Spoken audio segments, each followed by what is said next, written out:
Magandang umaga Pilipinas, maulang araw Ilocos Region. Ito po ang programa Ang Kapihan sa Ilocos. Ang Kapihan sa Ilocos po ay hatid sa inyo ng Philippine Information Agency Ilocos Region at ang PIA pinamumunuan ng ating Director General Catherine Chloe de Castro sa ilalim ng Presidential Communications Office sa pamumuno naman ng ating Secretary Dave Gomez. At dito po sa Region 1, we are headed by our Regional Head Jeneline C. Rolle. Ako pong inyong lingkod, Rocky Bautista, Information Officer mula sa Philippine Information Agency Ilocos Region. At ako po muli ang inyo pong makakasama sa isa na naman pong oras na ating talakayan dito po sa ating pong kapihan. Katuwang po ng ating Philippine Information Agency Ilocos Region ang iba't iba pong ahensya ng pamahalaan upang ihatid ang timely, accurate at relevant information patungkol sa mga inisyatibo, proyekto at programa ng ating pong pamahalaan para po mapakinabangan ng ating mga mamayang Pilipino. Live po tayong napapanood sa ating pong Facebook page by the Facebook Live. Kasama na rin po dyan ang 4 pa pong provincial Facebook pages ng PIA Region 1. Nandyan ang PIA Ilocos Norte, ang PIA Ilocos Sur, ang PIA La Union at ang PIA Pangasinan. At gayon din po napapakinggan tayo sa ating mga carrying radio stations Region 1. At gayon po napapakinggan at napapanood nyo na rin po kami sa ating pong YouTube at Spotify platform. Alright, so nung nakaraang episode po ng ating kapihan, nakasama po natin ang Philippine Statistics Authority upang pong talakayin yung 3 pong kanilang mga mahahalagang pag-aaral. Of course, meron dyan po yung ULAF, yung pong patungkol sa mga agriculture and fisheries sector po natin. Nandyan din po yung labor force survey natin para malaman natin kung gaano ka-strong ang ating pong labor force dito po sa ating pong region, and of course yung pong tinatawag po nating APCAS para naman po sa ating mga kababayan na gusto pong magpa-correct ng kanila pong mga details sa kanila pong mahalagang dokumento. Ayan. At ngayong araw naman po ay makakasama natin ang Commission on Population and Development. Nagbabalik po sila dito po sa ating pong kapihan sa Ilocos upang talakayin ang isang napakahalagang observance po natin ngayong araw mismo. Tama po, no, Ma'am May? Ang ating pong World Population Day. And here to join us in our discussion dito po sa ating kapihan, we have Information Officer mula po sa CPD Region 1, Ma'am Grace Ariola. Good morning, Ma'am May. Hello po, Sir Rocky. Masayang pamilya po sa lahat. Magandang umaga po ulit, no? Sa lahat po ng mga nanonood po ng ating PIA sa kapihan ngayong pong umagang ito. Ayan, mapalad tayo no, na we are joined by Ma'am May ngayong araw despite na medyo maulan-ulan, Ma'am May, no? Dito po sa ating pong region, dulot ng ating pong super typhoon na si Inday. Kaya po paalala po sa ating pong mga kababayan na mag-ingat po tayo. Lagi po nating tandaan na ang ating pong mga official advisory announcement lang po ang ating papakinggan para po hindi tayo mapunta sa panganib. Ayan. Bago po tayo pagpatuloy dun sa ating discussion, now that we are celebrating ang ating pong World Population Day, ay nais ko lamang pong i-plug ang ating pong text line na 0916-696-1494 para po sa ating mga kababayan na gustong magtanong, o di kaya naman po sa ating pong mga kababayan na nandyan po sa ating Facebook Live, maaari nyo pong ilagay ang inyong katanungan dyan sa ating pong comment box. At para naman po sa ating pong mga media partners, maaari nyo pong ilagay ang inyong mga katanungan dyan po sa ating comment box para po masagot mamaya ni Ma'am May. Ayan. Ma'am May, ngayon po, July 10, tama po, no, that we are celebrating ang atin pong World Population Day. Ano po ba itong observance na ito, Ma'am May, at gaano po halaga that we are observing it? Yes po, no? So muli po, magandang umaga po sa ating lahat. Actually po, in advance po natin, no, ng isang araw yung ating pong observance po ng World Population Day. Kasi po ang World Population Day po ay sinaselebrate po natin every 11th of July every year. So, yung origin po neto, yung kung paano nagsimula yung ating observance ng ating World Population Day ay noon po kasing July 11, 1987 ay naging 5 billion na po ang total na global population po. So, from that numbers po, nagkaroon ng interest ng mga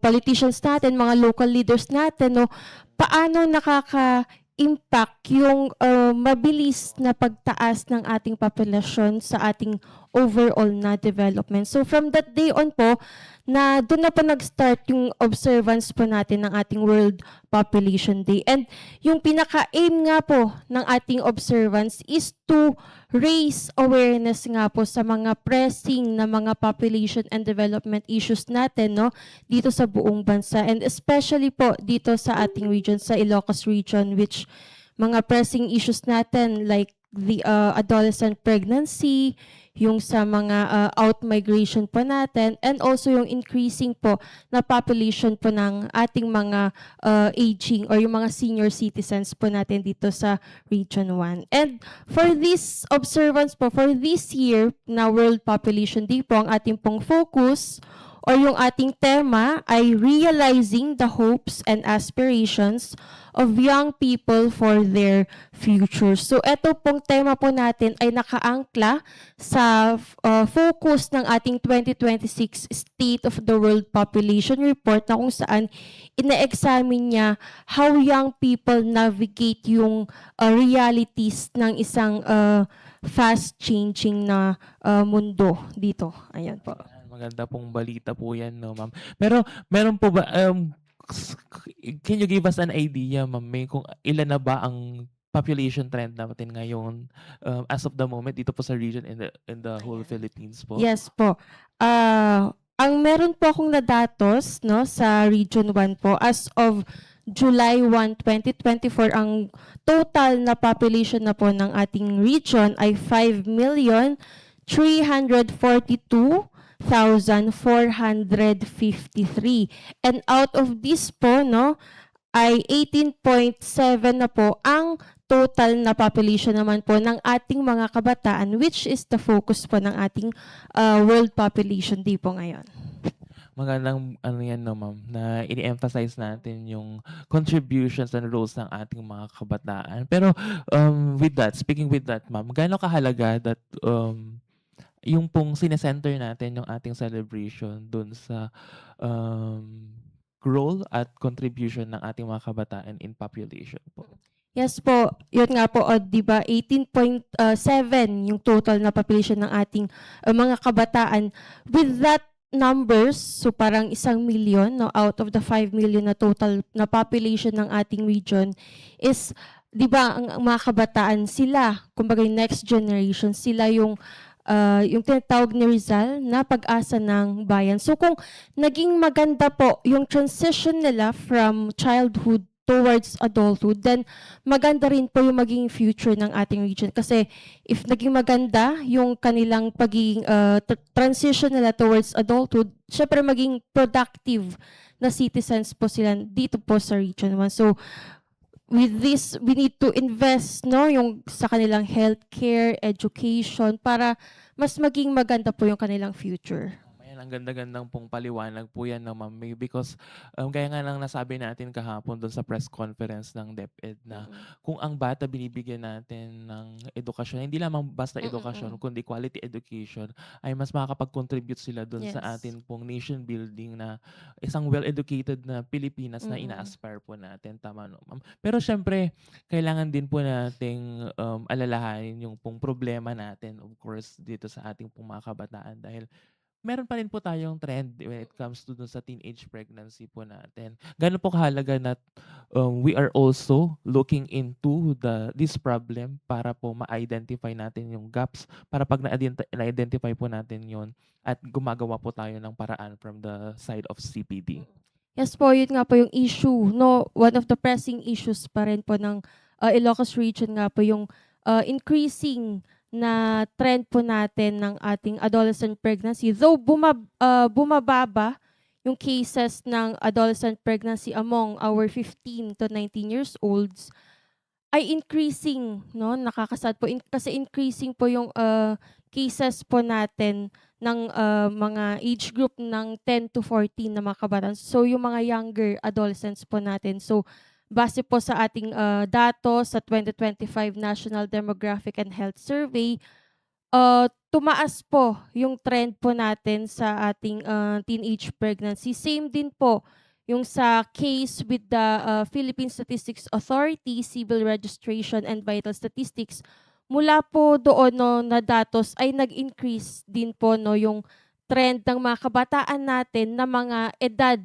10 hanggang 14 ay tumataas po yung kaso po ng kanilang, adolescent pregnancy. And alam naman natin na kapag isang kabataan na buntis, for sure magda-drop out 'yan ng eskuwela, mahihirapan maghanap ng trabaho. Siyempre kung mahirapan maghanap ng trabaho, low income or walang income, walang maipangtutustos, walang maihahain na quality na pagkain. So, ang epekto nun, 'di ba, pangit 'no, magiging hindi productive yung mga, adults natin. So, more resources ang mapupunta sa kanila. And alam niyo po ba na ang isang kabataan 'no, na bubuntis, bilyon po ang nawawala sa Pilipinas 'no, dahil sa mga resources na napupunta po sa kanila. Instead na i-focus natin sa mga ibang mga, developmental projects dito po sa Pilipinas, ayan.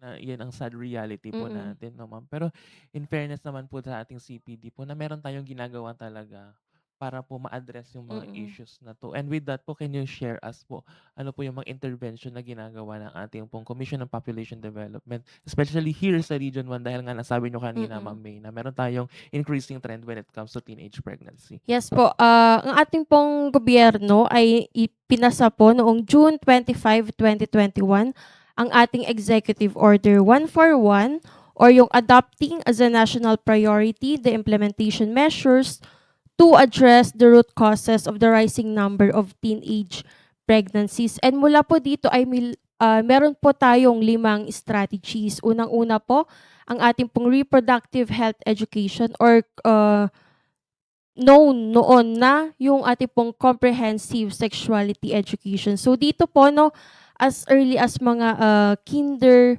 mga grades 1 ay nai-integrate na po natin 'no yung mga concepts on sexuality 'no para sa ating mga in-school na learners. So dito sa reproductive health education, katuwang po natin ang Department of Education sa integrate po ng mga reproductive health concepts sa mga subjects po like for example sa MAPE, sa Araling Panlipunan, Values Education, Science, and Personality Development. And kabilang din po 'no sa ating reproductive health education yung patuloy po na pag-conduct ng ating mga local population offices ng ating mga information campaigns patungkol po sa teenage pregnancy, sa STIs, HIV/AIDS, and sa mental health. And we also have po yung ating second na strategy, yung access to reproductive health services. So, dito po sa CPD, we encourage po talaga no, na ang mga LGUs po natin, including mga schools po, ay mag-establish po ng ating mga teen centers.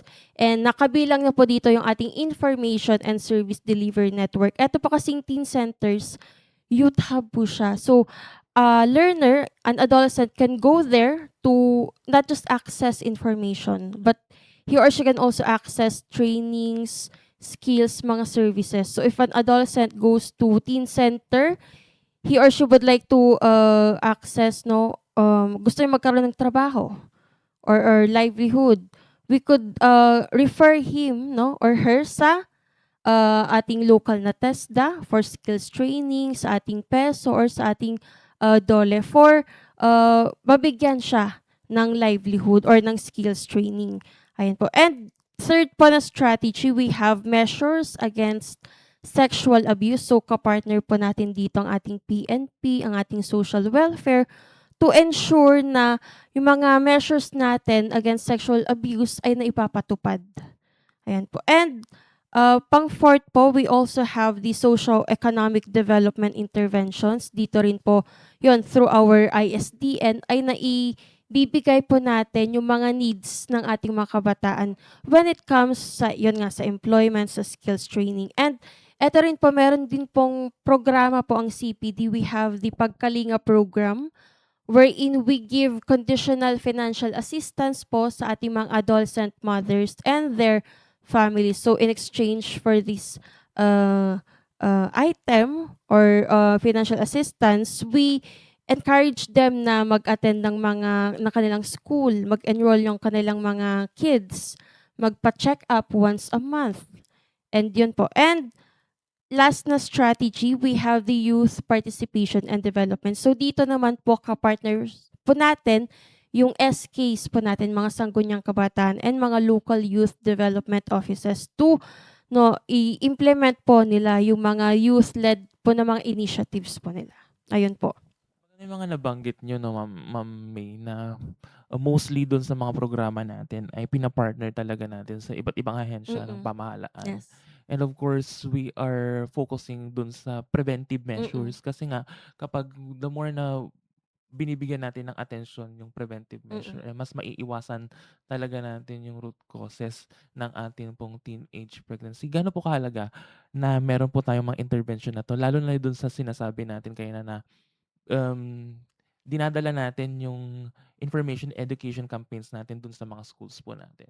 Yes po, importante kasi nga po, it takes a village to raise a child. So hindi lang po trabaho yan ni CPD, hindi lang po yan trabaho ni DepEd na i-empower yung ating mga kabataan. Pero trabaho po yan ng buong komunidad, ng buong Pilipinas. So we need CPD, we need the media, we need DepEd, we need everyone po to help na matulungan po yung ating mga kabataan to realize yung kanilang mga life goals, to realize their aspirations. Tama po na, ma'am.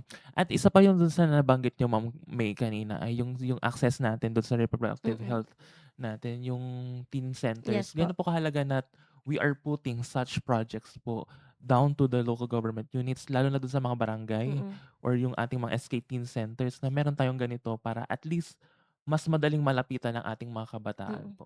Yes po, ang teen centers po kasi dito, pinapalapit po natin yung services ng government po sa kanila. So for example, ang isang liblib na barangay mag-establish siya ng teen center, 'di ba?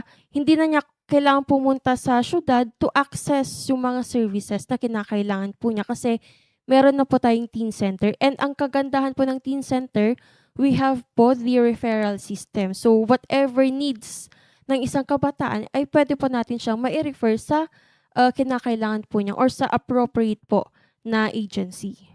Tama po yung yung intervention na yan na ginagawa po ng CPD dahil hindi naman po lahat talaga ng ating pong mga kababayan ay talagang may access dito. Now na meron tayong mga programa, inisyatibo na patungkol dun sa pagbababa natin ng serbisyo para sa kanila ay mas madali na yung access nila. Napakaganda pong mga proyekto po yan na ginagawa po ng ating pong CPD, no, ma'am. As of the moment po, siguro, Ma'am May, let's pause for a short break Yes po na po. po at magbabalik po ang ating pong kapihan sa Ilocos makalipas ng ilang paalala. Ang haba naman ng pila. Ang init. Bumiyahe pa ako ng malayo. Bakit ka pa pipila? Mag-eGov.ph ka na. Introducing the online NBI clearance. Alinsunod sa prioridad at direktiba ni Pangulong Ferdinand Bongbong Marcos Jr.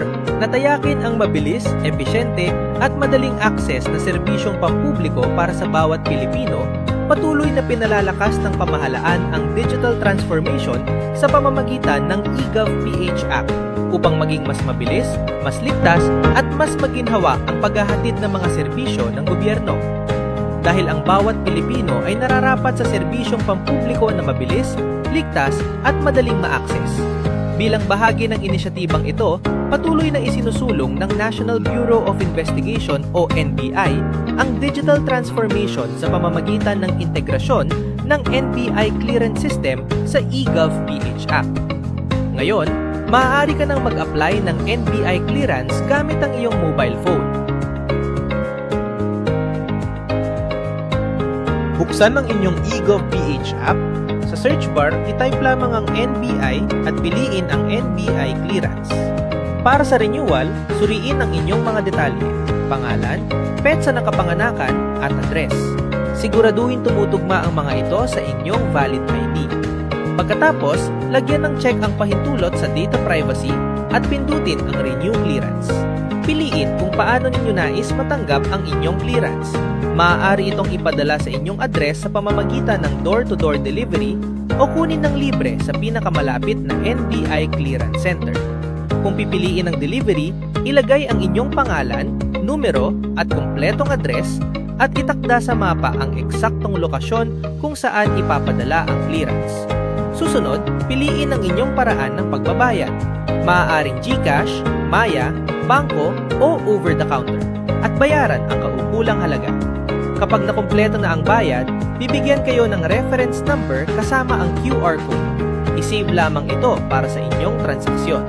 Upang masubaybayan ang status ng inyong aplikasyon, magtungo sa Transactions tab. Otomatikong lalabas ang inyong bagong digital na NBI clearance sa inyong eGovPH Digital ID. Samantalang ang pisikal na kopya ay maipapadala sa inyong address o makukuha sa NBI Clearance Center. Ano pang iniintay nyo? I-download na ang eGovPH app na yon para mag-renew ng NBI clearance.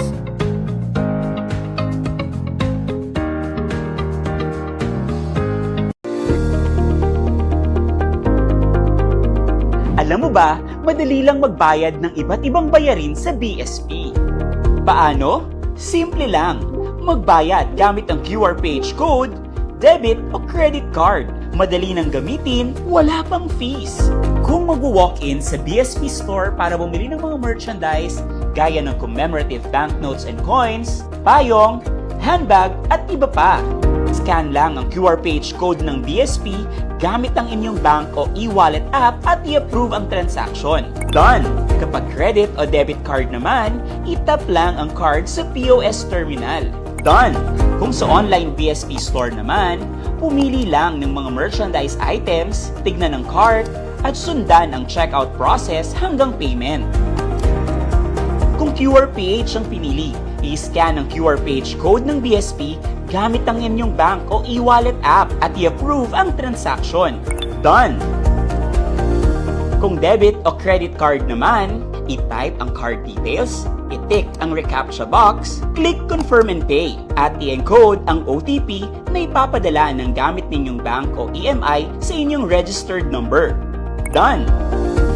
Available rin ang digital payments para sa iba pang bayarin sa BSP. Kabilang ang foreclosed properties, licensing, annual supervisory fees, bidding documents, at iba pa. Gamit ang inyong computer o mobile device, pumunta lang sa nops.dsp.gov.ph, i-click ang Create Order of Payment Number at piliin ang naaayon na transaction type. I-fill out ang online form at sundin lang ang instructions para sa digital payment. Done! Mabilis, madali, ligtas, walang additional transaction at convenience fees. Kaya pay the BSP way. Let's get digital!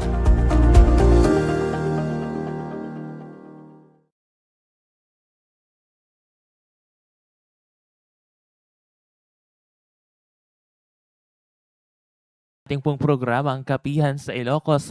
Kasama pa rin po natin ang Commission on Population and Development Region 1. Ayan po, kung kanina po napag-usapan natin yung pong mga mahahalagang mga detalye patungkol po dito sa atin pong World Population Day. Nga, nasabi nga po natin kaya na importante yung pong binababa natin yung access ng ating mga kabataan dito po sa ating pong mga iba't ibang interbensyon ng pamahalaan para po sa ating reproductive health. Ngayon naman po, Ma'am May, gano'n naman po ka-importante na meron po tayong ka-collab?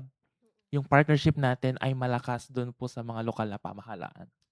Napaka-importante po yung collaboration natin with our local government units kasi sila po mismo yung bumababa po sa mga beneficiaries natin, yung mga mismong target po natin na recipients ng ating mga government services. And yun nga po, yung mga issues ng adolescents natin ay napaka-complex po niyan and multi-sectoral na issues na hindi kayang isolve ng CPD alone. So we need other government agencies, we need the help of our local government units, our local population offices, our mga barangay, mga population workers to help implement po yung mga programs po natin kasi sila po yung talagang nakaka-touch, no, sa grassroots level. And through this, no, collaboration ay nakaka-pool tayo ng resources, mapa-financial man yan, mapa-personnel, or mapa mga facilities. So, yun, we pool, may sharing ng resources po. We help, no, na a-align din po natin yung mga policies po natin, and nakaka-craft po tayo ng mga programs that are responsive to the issues ng ating mga kabataan, and that are mga targeted na interventions na talagang para po sa mga target beneficiaries po natin, which is the mga kabataan po. Napakaganda yan, no, Ma'am May. At saka parang every time kapag kinakausap natin ang iba't ibang representative from any of the national government Mm-mm. agencies dito po sa ating programa sa Kapihan sa Ilocos, talagang in-emphasize nila kung gaano talaga ka-importante yung atin pong pagko-collab or yung Mm-mm. pagpa-partner natin with, of course, the local government unit. Dahil napakalaki talaga ng input ng Mm-mm. ating pong local Yes. government unit. Not only that they give us help through financial, Mm-mm. logistical na mga tulong, ay sila din mismo yung mga nagbibigay sa atin ng input dun sa mga reports natin. Mm-mm. Tama po, no? Oh, yes Because po. sila talaga yung kumbaga nandun sa ground ng Mm-mm. ating pong mga kababayan. Ngayon naman po, Ma'am May, ay isa dun sa mga programa na inaano natin dito sa ating pong CPD ay yun pong pag-emphasize natin sa responsible parenthood. Gaano po ka-importante that parents are doing such, yung pong pagiging responsible parents para po sa proper guidance ng ating Mm-mm. pong mga kabataang Pilipino? Yes po, ayan po. So, ang responsible parenthood, no, hindi lang yung pamimigay ng pagkain araw-araw, hindi lang pamimigay ng mga damit, pagsisend ng mga anak natin sa eskwelahan, pagmimigay ng mga gifts, ng mga material na kinakailangan nila, but also being there, being present po, no, sa lahat ng mga activities ng ating mga anak. Kasi through that po, no, syempre nababantayan natin through open communication. Nalalaman natin kamusta yung mga anak natin, baka naman may pinagdadaanan na, baka naman binubuli na siya, no? So through responsible parenting, no, doon natin na practice, no, yung pagiging isang yun, responsible na parent, and doon natin na ipapakita na um, kumbaga doon natin na ipapakita yung pagmamahal natin sa ating mga anak, no. So being present, having an open communication with your child, and then teaching them, no, how to navigate yung mundo natin, no. So kasi kung walang guidance ang isang kabataan, for sure mapapariwara po yan. So we need yung talagang yung guidance ng mga parents pa natin. Tama po yan, ma'am. At lalong-lalo na ngayon na meron tayong mga Mm. lumalabas na mga Yes. issue kagaya na lamang ng shooting sa Mm. Tacloban, no? Gano'n po importante talaga na ang isang magulang ay meron pong proper guidance para po maiwasan natin yung mga ganito pang mga happenings Mm. na maaari pang mangyari sa future. Yes po, kasi ang sa family po, no, diyan po nag-i-start.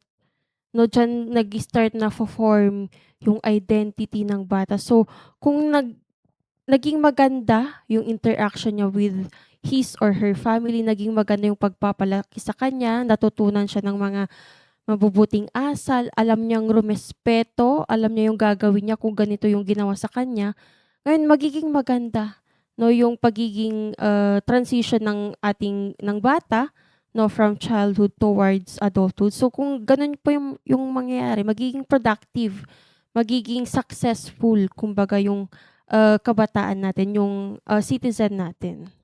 Magandang pagpapaliwanag yan, no, Ma'am May, kasi talagang importante yung beyond dun sa material na binibigay Mm. natin, ay talagang yung guidance na binibigay natin sa ating mga anak ang talagang napaka-importante when it comes to Mm. parenting. Ma'am, may isa pa po dun sa atin pong mandato sa atin pong CPD, yung patungkol dun sa ating pong reproductive health, Mm. yung sa family planning. Gano'n naman po ang mga importanteng mga interbensyon ng ating pong CPD when it comes to family planning po. Yes, yan po. Katuwang po ng ating mga LGUs, yun po, patuloy pa rin po yung pag-conduct po natin ng ating mga information campaigns, patuwang po sa iba't ibang klase po ng family planning commodities, yung importansya po, no, ng mga paggamit nito, yung mga side effects, advantages and disadvantages, yung mga myths and misconceptions na mga, kumbaga mga fake news na alam ng mga tao ay kina-clarify, kino-correct po natin yan. And yun nga po, bukod po doon, no, sa pag-conduct po ng mga ganong activities, ay pinapasok na rin po natin, no, nagka-conduct na rin po tayo ng mga family planning, mga orientation sa mga kapartners po natin ng mga regional line agencies and also po mga private sectors through their family welfare program ay na bibigyan po natin sila ng impormasyon, no? Ano ba yung kahalagahan ng responsibilidad ng pagpapamilya, ano-ano yung mga pwede mong gamitin na paraan ng pagpapamilya para kung gusto mo magkaroon ng spacing, malimit, or ma-stop na, no? Yung pagbubuntis ay doon po nadidiscuss, no? So, kapartner po natin ang ating mga LGUs, mga partner agencies, mga private sectors, and mga, syempre po, katuwang din po natin ang media sa pagpapalaganap po ng impormasyon po tungkol sa family planning. Tama po yan, no, Ma'am May, kasi nga ang dami-dami talagang misconception, fake news patungkol dito po sa ating pong mga methods sa ating pong family planning. At saka, speaking dun sa ating pong methods ng ating family planning, maganda nun, Ma'am May, na hindi na lamang yung mga kababaihan talaga Mm. ang nag-ano ng ating pong family planning, pills, ligation, IUD, mga ganyan. Mm.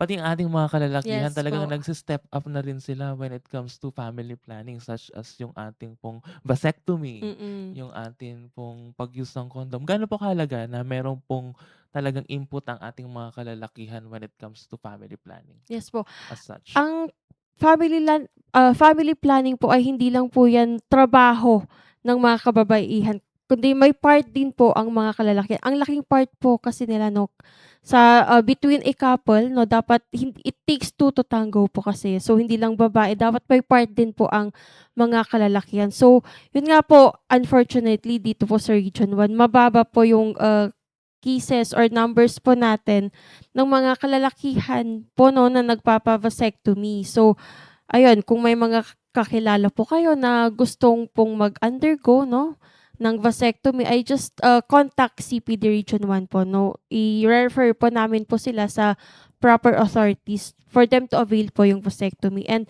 syempre, yun din po, no, yung sa paggamit din po ng condom, ayan, one of the common na FP methods din po na ginagamit po, no, ng mga men and women po dito sa Region 1. Ayan. Maraming salamat dyan, no, Ma'am May. Ngayon naman po, pang huling katanungan ko na lang siguro to, Ma'am May. Gaano po ka-importante that we keep on emphasizing ang ating pong pag-aaral sa population?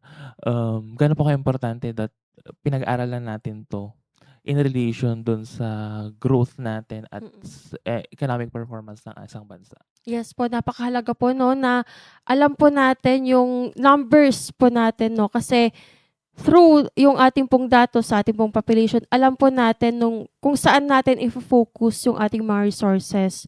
No, so for example po, no, kung marami yung population dito sa region na to, sa barangay na to, so ibig sabihin po, doon natin i-focus yung resources ng ating barangay or ng ating LGU doon sa mas marami pong mga numbers, no, sa population. And yun din po, kung lesser yung number of population sa isang barangay, at least mas more than yung focus niya sa ibang other projects, no, so pwede siyang mag-focus on other developmental projects. So yun po, mahalaga po na malaman po natin yung relationship ng population and then ng ating development, kasi if doon po natin malalaman na yun, doon natin ma-focus or yung ating mga resources kung saan mas nangangailangan na part.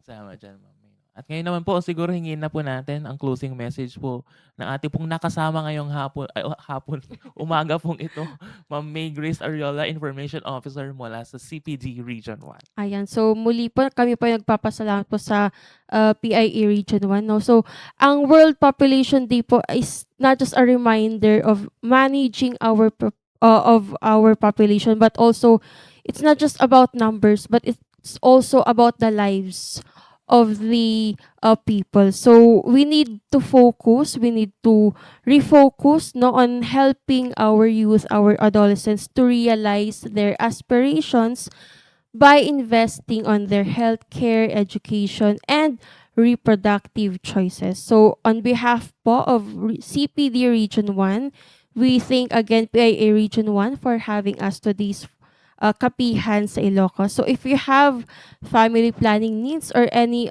population and development concerns, just contact CPD Region 1.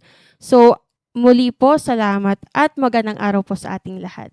At yan po, nakasama po natin ngayong umagang pong ito, Ma'am May Grace Ariola, Information Officer mula po sa ating Commission on Population and Development. Again, Ma'am May, maraming salamat po. for coming over dito po sa ating pong kapihan despite na ngayong araw po ay medyo maulan-ulan. Ayan po. Dito na po nagtatapos ang ating pong programang Kapihan sa Ilocos. Maraming salamat po sa lahat po ng nakasama po natin dito po sa ating programa, sa ating pong mga viewers dyan po sa ating Facebook page, sa ating pong Facebook Live, pati na rin po sa ating mga viewers sa ating pong YouTube at ating mga listeners dyan po sa ating Spotify platform. Ito po ang Kapihan sa Ilocos, programang hatid ng Philippine Information Agency Ilocos Region at ang PIA po ay pinamumunuan ng ating Director General Catherine Chloe de Castro sa ilalim ng Presidential Communications Office at ang ating po Secretary Dave Gomez. At dito po sa Region 1, we are headed by our Regional Head, Jeneline C. Role. Patuloy po tayong magtulungan dahil ang ating pong laban sa teenage pregnancy, ang ating pong laban patungkol sa iba't ibang misconceptions sa family planning ay hindi lamang po laban ng ating pong CBT, laban po natin tong lahat. At dito po sa PIA, naniniwala kami na a well-informed Filipino is an empowered Filipino. Maraming salamat po.